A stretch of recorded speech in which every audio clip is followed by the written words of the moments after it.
আসসালামু আলাইকুম। সবাইকে আমি আজকে একটা মেস্তার ওষুধ বানিয়ে দেখাবো।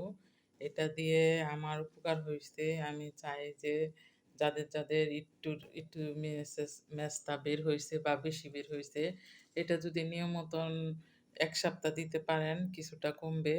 তারপর ১ মাস দেওয়া শেষ হলে আপনি বুঝতে পারবেন আপনার ত্বক বা মেস্তার দাগগুলা একদম মিশে গেছে।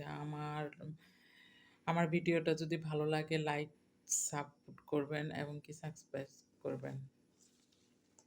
আমি দেখাচ্ছি কিভাবে আমি মেস্তার পাতাটা দিয়ে কি দিয়ে আমি বানাই সবকিছু দেখাবো।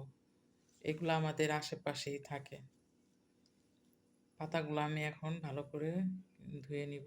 এই যে পাতাগুলো আমি এখন বেছে নিছি। এখন এগুলা একটু ভালো করে ধুয়ে নিব কারণ ধুলাবালু থাকে সাথে পাতার ভিতরে। আমি এগুলা ধুয়ে নিব। আমি ভালো করে ধুয়ে নিছি। এখন এটা দিয়ে ছেঁচে নিব।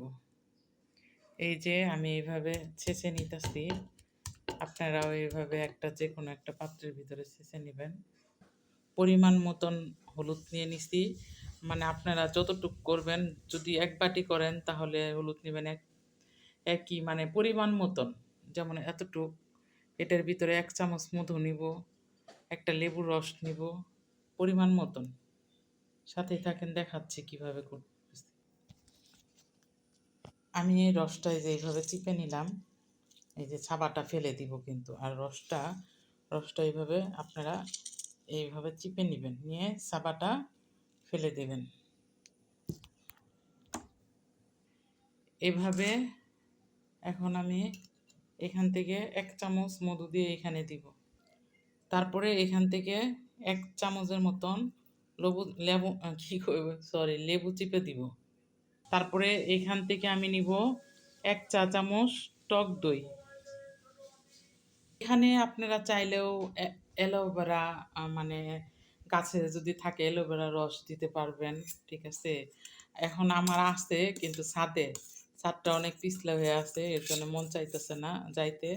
আপনারা ইচ্ছা করলে এখানে অ্যালোভেরা আর ভিটামিন ক্যাপসুলটা যা আছে তো ওই ভিটামিন ক্যাপসুল একটা ফোঁটা মানে একটা দিতে পারবেন চিপে এইখানে।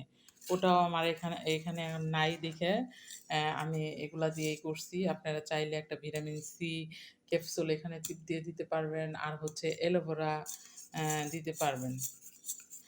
আর আপনারা এভাবেও দিতে পারবেন চাইলে একটা তাওয়ার ভিতরে। আমি একটা তাওয়ার ভিতরে দিয়ে করব, ঠিক আছে? সাথেই থাকেন। আমি এভাবে একটু গরম করে নাড়াচাড়া দিয়ে নিব। আপনারা ইচ্ছা করলে গরমও দিতে পারবেন, নাও দিতে পারবেন।